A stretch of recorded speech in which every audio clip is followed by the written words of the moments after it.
कोर्टाने आदेश दिले जानेवारी पर्यंत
साड्या, महापुरुषांची पुस्तके, कॅन्सरग्रस्तांना मदत अशा अनेक उपक्रमातून त्यांची समाजसेवेची ओळख दृढ झाली.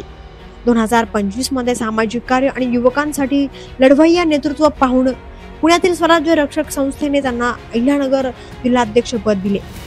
त्याच वर्षी आंबेडकर स्मारक उभारणीसाठी त्यांच्या लढ्याला यश मिळाले.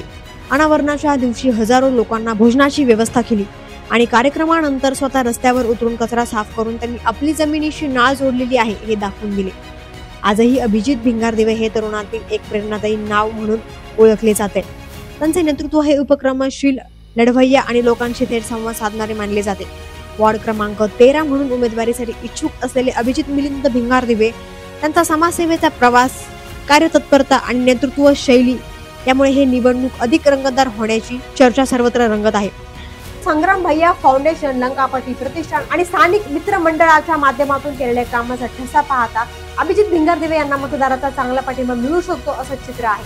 म्हणूनच नव्याने तयार झालेल्या या 13 नंबर वॉर्ड मध्ये कोणाचा मोर्चा सरसावतो हे पाहणं विशेष उत्सुकतेचं ठरणार आहे.